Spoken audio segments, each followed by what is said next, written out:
Hello everyone, my name's Dan. I am the Commercial Sustainability Manager for Climate Partner UK. We're a sustainability consultancy based in London, founded in Munich, and now an international operation. I'm here today to talk to you about how you can go about setting your business up for success sustainably. Quite a daunting topic. You see it in the news left, right and centre. The climate crisis is amongst us, amongst a number of other major historic moments that we're all living through. So I'm here today to try and delve into that a little bit deeper and give you some key takeaways, and I'll be happy to answer any questions in the foyer afterwards. So I'm going to walk with you. What is a sustainable business? How can I run my business sustainably? Where to go for support on this journey, and why should I take these steps? And I have a few case studies to share with you at the end about some of the businesses that have taken these steps that I've personally worked with on their journey. So to begin, what is a sustainable business? So as you can see behind me over here, completely lost my way there. I thought I'd start off by using the Oxford Dictionary definition of what sustainability is. And we're going to focus more on the bottom point, which is the avoidance of the depletion of natural resources in order to maintain an ecological balance. So this is the pursuit of global environmental sustainability. So how do we transfer this into the guise of what this means for our business? What does it mean for businesses that are using the eBay platform, for sellers, for buyers? How can they look out for the key factors of what a sustainable business is? So the definition there is no complete definition of a sustainable business, but we are getting closer. There are some that are leading the way. So a sustainable business operates with the genuine intention of leaving its world, its people, and stakeholders in a better position. And in order to do that, you can see the the graphic here on the left-hand side, focusing on your people, on the planet, and on your profits, moving forward into a world where the climate crisis is amongst us, consumer behaviour is changing, people are seeking out more sustainable products with their purchasing decisions. So to future-proof yourself as a business, no matter what platform you sell on or who your buyers are, you need to ingrain sustainability as part of your overall business strategy in order to achieve the best for all of those other factors around it. So what I've included here is some examples of businesses that are renowned for their sustainability credentials. One that jumps out straight away, you've probably seen in the news recently about the CEO of Patagonia. Yes, a large organisation, but he's now moving all of the company's profits to wider sustainability projects and agendas. There's other brands here that I've worked with in my time, such as Minor Figures and Simba mattresses, and they've all got a common methodology that they've followed, which is they have measured the carbon footprint of their company operations, of their products, to gain a real understanding of what the carbon emissions are within their products and their company operations. Off the back of having that data, they've then been able to look at ways in which they can reduce their carbon footprint by a significant amount for the best of the planet, but for the best of future-proofing their businesses for future generations that are seeking more sustainable items in their purchases. With this information, they've taken action, they have made those reductions, they've taken that data and they've taken real action by putting those into their day-to-day operations and making those differences with their products. All of this is only beneficial to your business if you are transparent about the journey that you've taken, so that your customers and your buyers can see that you are making waves to be a more sustainable operation and have more sustainable products available to your consumers. And this is a methodology that these businesses have followed over the last 10 years, and obviously Patagonia, it's been grounded within their business operations since the very beginning. So how can I run my business sustainably? As I said at the beginning, it seems like quite a daunting task. We face a lot of challenges at the moment with the cost of living crisis, with everything that's happening from a political perspective all over the world. It all has an impact on our business, not to mention the series of lockdowns, Brexit, etc. But how can I genuinely run my business more sustainably? And I'm going to try my absolute best to make this seem as less a daunting task as possible. So to reiterate some of the points that I have made within the first couple of slides, the first thing is to measure the carbon emissions of your business operations that you are directly and indirectly responsible for. So by directly, I mean the day-to-day running of any sites that you have in terms of where your business operates from, and indirectly in terms of inbound and outbound logistics for how you get your raw materials to make your products and how that gets to the end customer. That's from a company perspective. From a product perspective, the same measurement applies. You need to measure the carbon emissions your products are directly and indirectly responsible for. Taking that data, you make significant reductions on the mitigating factors highlighted in the measurements, and I'll go on to what some of those might be in future slides. And then finally is to communicate that to your customers. Communicate the steps taken by your business and engage your supply chain to make the same steps. This is a movement that the businesses that I showed you before, they have not only made these changes within their own business, they have also encouraged their supply chain to do the same on the basis of being more selective as to who they work with on the basis of your supplier's own sustainability credentials. And I'll be able to go into some more detail shortly as to some of the things you can look out for when working with your suppliers.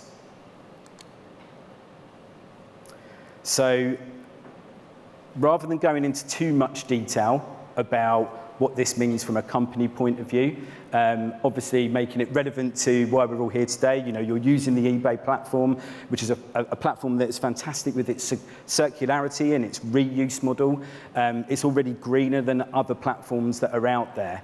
But I thought I'd go into a bit more detail about looking at your individual products and how you can gauge, one, how sustainable they are, and two, what changes you can make within the realms of investment that you have available to do that with your cash flow, but going into the methodology of what some of those businesses before have followed when looking at the carbon footprint of their own products. So taking a look at the raw materials, review the carbon emissions that make up the raw materials of your product. That could be through any plastics that you use that are used within the production of your product, to the packaging that is used, and some of the certifications you can look out for that will showcase that the raw materials that make up your whole product are more sustainable. Then taking a look at the logistics phase of your product, measure the inbound logistics for materials and outbound logistics for distribution. Engaging with your suppliers again, going into the production line and obtaining the information to calculate the emissions that result from the process of which your product is produced. There's a lot of support out there which can showcase the way in which you can delve into some of these individual factors that make up your product's overall carbon footprint. And end of life. What happens when your product is no longer useful to the consumer? Obviously, again, to reiterate, eBay is a reuse platform, it is a circularity platform. So part of that end of life phase is taken already. You are selling your products on this platform with the view that they are either already refurbished or they have the ability to be reused again by somebody else that might want them at a slightly cheaper price. but looking at the mitigating factors there, such as real end of life. Is that product recyclable? Can it be recycled within the day-to-day realms of the recycling that's available via your local councils, or does your consumer need to take that somewhere for that operation to take place? These are all the things that make up the overall carbon footprint of your product. Once you've gone through this phase, you can then get a picture of what the emission hotspots are within your product. And I've got a couple of different examples here. As you can see on the left-hand side, we have a wine bottle, and on the right-hand side, you have a running trainer. So 2 items that, without delving into the emissions that make up that overall product, you're not able to understand what areas you need to focus on out of the raw materials, the production phase, the packaging and logistics and end of life. So if we take the wine bottle as an example, there is quite a varied response there in terms of the product carbon footprint that is made up of. There's a good spread over the packaging that it entails, and the logistics in terms of how it gets from A to B and back again. And the trainer paints a pretty clear picture. 77% of that product's carbon footprint is down to the raw materials that it is made of. So by doing this level of analysis of your product, you are able to see where you can make investment into making your product more sustainable, and focus on the areas that are going to give you the quick wins and access to the solutions that are already available out there to make those products better for the environment. So then we move on to the reduction phase. So we take the wine bottle that we were looking at in the previous picture, and this particular graph, it shows the overall carbon footprint of that particular wine bottle. And through reduction measures that were taken by switching the energy that was utilised in the production phase of that wine bottle, it was, in this particular scenario, the customer had the ability to produce all of this on site. They had a manufacturing process on site, and they were able to switch over to 100% renewable energy source in that production process. The recyclable material that made up that bottle was then increased to over 93% recyclable material, which, when recycling these items at home, and it goes through the sorting phase, it is able to be recycled and reused properly. And then reducing the actual overall raw material that made up that product by 16% less material. This particular process reduced the carbon footprint of this product by 33%, which is a significant amount based on the solutions that are available today. Then we look at communication. So you've measured the footprint of your product, and I'll go into more detail about where and how you can go about doing that shortly. You have researched the ways in which you can reduce the emissions that make up that product. Now, this can be quite an interesting phase to actually go off and try and do yourself. I recently worked with a customer that had actually done a lot of this work already before coming to us at Climate Partner.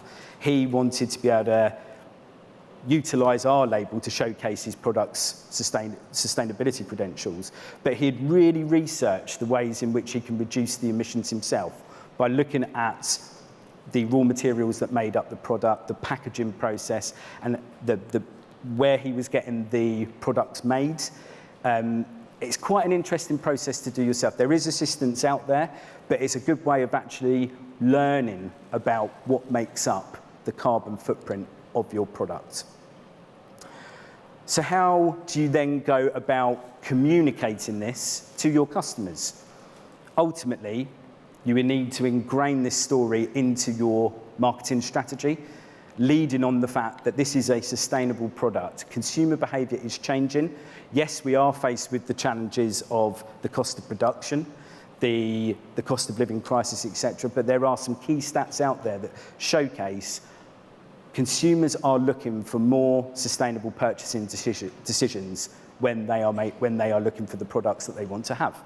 So how do you go about doing this? There are a number of certifications out there that are utilised in such a way that that label makes it apparent to the consumer that you have gone through a specific process, such as, if you have a food item and it has the fair trade label on it, that automatically showcases to the consumer that there's certain measures that have been taken place in order for you to achieve that certification for your product. Eco labels, so this is what Climate Partner do. You can see over on the left-hand side there, this is Simba mattresses. They utilised our label to be able to showcase the fact that their product is carbon neutral. Now, I'll just take this moment to go into you'll hear loads of terminology being spread around. You hear the words net zero, carbon neutral. And what carbon neutral means is that a business has gone through this process. They have measured their carbon footprint.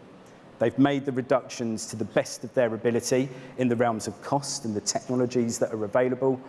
And then they have moved into the realms of making climate impact contributions to projects all over the world for any of their unavoidable emissions. So any of the carbon emissions that they have been unable to reduce within this phase.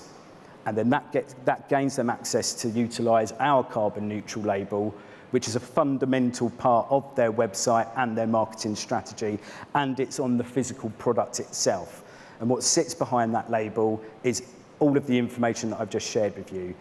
The journey that they've been on, they can click on that label and find out the sustainability credentials of that particular product. And as I say, it is front and centre on their website. Ask your suppliers to do the same. This is part of the communication phase as well. As I said before, engaging your suppliers and challenging them on the sustainability credentials of their operations. What are the certifications that they have that you can look out for that means you will work with them?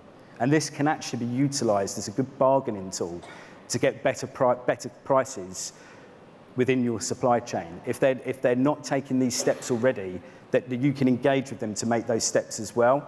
But in the meantime, there are other suppliers out there that are more sustainable. So if you're wanting to look at ways to reduce costs, this can be used as a good bargaining chip in that scenario. Ingrain your sustainability journey into your marketing strategy, as Simba have done here. Again, reiterating the point, consumer behaviour is changing. How can you tell them that your product is more sustainable than some of your competitors, and you are conscious of your impact on the planet? Then it needs to be front and centre of your marketing strategy. Utilise that to showcase to the consumers that you are in a better position than some of your competitors, where sustainability is part of the agenda. Where can I go for support? So again, as I said at the beginning, this all seems like a very daunting task, and there is a lot of support out there to get you started on this journey. To measure and reduce, these are some of the companies that can assist you with that process. I wouldn't be doing my job properly if I didn't put the company that I work for in amongst that. But what you'll actually see there is a mixture of some that would require for a payment for their services, but also there are free calculation tools out there, such as on carbonfootprint.com and via the Energy Savings Trust and the Carbon Trust as well. They all have free calculators that can walk you through the process of starting to measure your carbon footprint. They're made to be user-friendly. They're made to be able to be used by anybody so that you can start that journey of understanding exactly what your impact is. In terms of certifications, these are some of the leading ones. In fact, if not the leading ones within that certification space. So ISO standards, this is something, this is the way in which manufacturing processes, products, companies have gone through a legal, stringent process to obtain a certain standard. For example, you have ISO 14001. There's a key one to look out for. It means that that company has an environmental management system in place. It's really difficult to get that, but this is one of the ones for you to look out for when engaging with your suppliers. Do they have this? If not, why don't they have it? Where are they on their journey in terms of you are wanting to showcase that you are a more sustainable business, therefore you want your suppliers to be within the same realm. B Corp, you see that everywhere now. It's one of the fastest growing certifications within the sustainability sphere. This is really useful if you're wanting to showcase your company's operational sustainability credentials. It's not as expensive as you might think. It's all based on revenue sales as to how much they would charge you to walk through this process, but ultimately it's a certification worth having if you wanted to show the fact that your company lives, eats and breathes what's best for the planet as part of your day-to-day operations. And then there's other certifications that become more specific to whatever your individual product is. So you have the Forest Stewardship Council's certificate, mainly applicable to packaging. You know, a lot of consumers won't touch anything unless it has that particular label on the product when thinking about shopping within supermarkets and on the platforms that are available. And then fair trade in terms of, you'll see that more often than not on cocoa products, coffee, in terms of how the materials have been sourced within that product's life cycle. And then there's eco labels as well. So these are some of the more leading ones that you see. So most of those companies that I showed you right at the very beginning have utilised one or if not all of these labels. And again, it's more specific to your product. Research which labels are going to give you the highest level of impact in terms of showing your consumers that you have taken steps to make your business and your companies more sustainable. Why should I take these steps? One of the most obvious ones, I've mentioned it a number of times there, consumer behaviour is changing. There's some stark statistics out there that showcase how consumers are behaving. So a research by the National Marketing Institute, 81% of respondents to a survey by the National Marketing Institute are conscious of environmental issues when making purchasing decisions. 83% of people would always pick a brand with a better record of sustainability. Now, caveat, these particular pieces of research are probably not the most recent that are available. So therefore, we need to acknowledge that the cost of living crisis will have an impact on consumers' behaviour as it stands at the moment, i.e. looking for the cheapest product available to them. The realms of sustainability being front of centre were heightened coming out of lockdown. But in terms of, at this moment in time, some of these percentages may have changed. However, what is worth noting is this is about future-proofing your business. You know, what we are going through at the moment should not last forever. So therefore, this is an opportunity to start taking these steps in the background while we ride out this particular wave of uncertainty that we seem to keep being battered with left, right and centre over the past few years. I'm sure we're due a little bit of flexibility soon. But the statistics speak for themselves in terms of consumer behaviour. Growth.